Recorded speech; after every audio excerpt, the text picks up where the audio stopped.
Kumkum Bhagya actress संचिता ओगाले की आत्महत्या के बाद टेलीविजन की भाभी जी अदाकारा शिल्पा शिंदे ने सामने आकर सभी प्रोड्यूसर्स को व्हाइट कॉलर माफिया कहा है। शिल्पा शिंदे ने ये ऐलान किया है कि वो सब्जियां बेचेंगी, किसानी करेंगी, लेकिन इंडस्ट्री छोड़ देंगी। सबसे पहले तो आप एक्ट्रेस संचिता ओगाले की आत्महत्या पर शिल्पा शिंदे का ये रिएक्शन देखिए। तो मैं आज यही कहने वाली हूँ कि वही देखा आपने कि आर्टिस्ट एसोसिएशन ही आर्टिस्टों के साथ नहीं होती है ना। और ये जो टीवी इंडस्ट्री के प्रोड्यूसर्स हैं ये माफियागिरी करते हैं, they are white collar mafia. मैं हमेशा यही बोलती आई हूँ। और जो प्रोड्यूसर्स साथ नहीं देते उनको भी ये धमकाया जाता है कि कल आपके साथ होगा तो हम आपको साथ नहीं देंगे। साथ नहीं देंगे छोड़िए, आपका काम रोकेंगे। अभी आपका जो शो चल रहा है हम उसको होने नहीं देंगे, आपको हमारा साथ देना पड़ेगा। हम आर्टिस्ट ऐसे नहीं कर सकते क्योंकि हमारे 90 डेज का पेमेंट प्रोड्यूसर्स के पास होता है, वो रोक दिया जाता है। आर्टिस्ट एसोसिएशन में जो आर्टिस्ट होते हैं वो प्रोड्यूसर्स की चाटते हैं, उनको काम चाहिए होता है, इसीलिए वो उनका साथ देते हैं। तो आर्टिस्टों का साथ कौन देगा? आज किसी की डेथ के बाद आप आकर इंस्टा पे रो रहे हो और वीडियो डाल रहे हो, मतलब नहीं है। वही आप लोग वही हो जो कैंडल लेकर बाद मरने के बाद इंसाफ लेने आते हो और वही फुटेज खाते हो बेमतलब। अच्छा, मेरे उस वक्त किसी ने साथ नहीं दिया, किसी की मजबूरी होगी, मैंने कुछ नहीं बोला। आज मैंने मौका दिया, आज मैं किसी में हिम्मत है जो आज मैंने बोला है छाती ठोक के कि हाँ ये मैंने गलत किया था और ये मेरे मन को खा रहा है। मुझे कोई जरूरत नहीं थी बोलने की। उस वक्त मेरे साथ क्या हुआ था किसी को पता भी नहीं है कि मैंने सिर्फ पैसे के लिए नहीं किया। पैसे के लिए सेक्सुअल हैरेसमेंट की केस लड़कियां तब करती है जब उनको बहुत सारा पैसा चाहिए होता है। सोच के आती है, उसके बाद मेडिकल चेकअप करके बोलती है मेरे पर रेप हुआ। उसको कहते हैं जिन्होंने मेरे ऊपर गलत इल्जाम लगाया है ना, वो इस लॉ को समझे। ठीक है, नॉन बेलेबल एक्ट है। हमारे बीच का मसला खत्म हो चुका था। 10 साल के बाद मैं काम कर रही हूँ। प्रोड्यूसर 10 साल शो चला रहा है, वेब सीरीज कर रहा है, फिल्म बना ली। और मैं उस वक्त उस चीज से इसलिए निकली हूँ क्योंकि वो चीज मैंने की, नहीं तो मैं निकलती नहीं। किसी भी इंसान में हिम्मत नहीं है वो चीज करने के लिए। जिन जिन लोगों ने मेरे ऊपर लांछन लगाए हैं ना, उनको मैं ये बता रही हूँ तुम लोगों के जी में दम नहीं है वो चीज करने की, खुद के इंसाफ के लिए। नहीं तो वही सुसाइड करना पड़ता और आज आके रोते, मतलब नहीं है कोई भी। आज राजन जी के लिए भी मैंने इसी शहजादे के लिए उस वक्त स्टेटमेंट दिया था कि मैं पूरी आर्टिस्टों के साथ थी। आर्टिस्ट प्रोड्यूसर्स को परेशान करते हैं, नो डाउट, कमीने होते हैं आर्टिस्ट। मैं बता रही हूँ कोई प्रोड्यूसर की नहीं मुझे लेनी देनी, और भाड़ में जाए सारे प्रोड्यूसर्स, क्योंकि मुझे नहीं काम करना आप लोगों के साथ, चाहिए भी नहीं मुझे तुम लोगों का काम, क्योंकि घटिया काम करते हो आप लोग। आजकल क्रिएटिविटी बची ही नहीं है।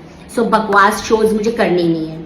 एनीवे, तो उस वक्त भी मैंने मीडिया में बोला था, लेकिन मीडिया वालों ने खुद मुझे बोला था शायद हम इसे नहीं दिखा पाएंगे क्योंकि हमको ऊपर से प्रेशर आएगा।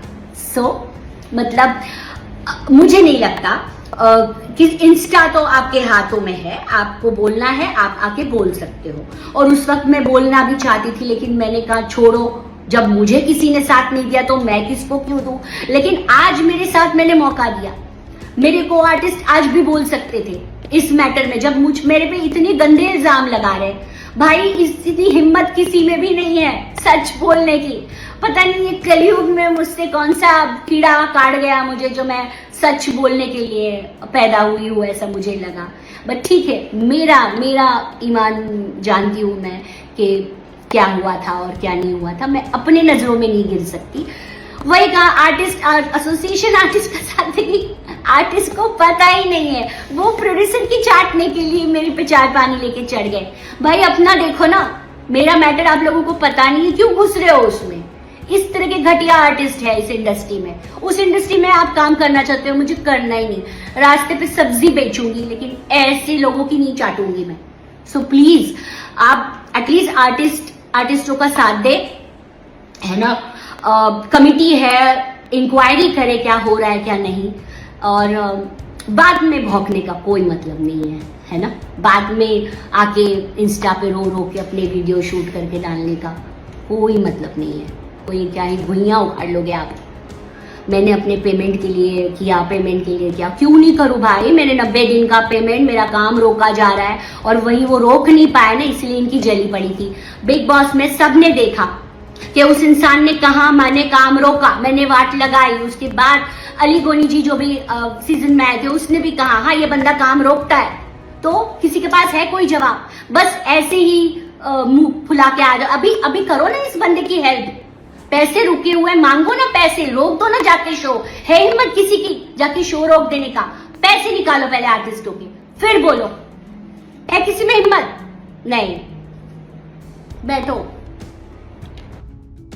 आपको बता दें कि शिल्पा शिंदे जब बिग बॉस सीजन 11 जीती थी तो जीत के बाद शिल्पा को कई बड़े बड़े शोज के ऑफर आए थे, लेकिन शिल्पा ने एक के बाद एक सब शोज रिजेक्ट कर दिए और गांव में जाकर खेती करने लगी थी। शिल्पा शिंदे ने कहा इंडस्ट्री का यही उसूल है, उगते सूरज को सलाम करते हैं, लेकिन मैं इस दौड़ का हिस्सा नहीं बनना चाहती थी, इसलिए मैं हर एक काम को बिग बॉस के बाद ना कहती गई। शिल्पा ने कहा ये लोग तब कहाँ थे जब मेरे पास काम नहीं था, तब इन्हें मेरे साथ काम नहीं करना था क्या?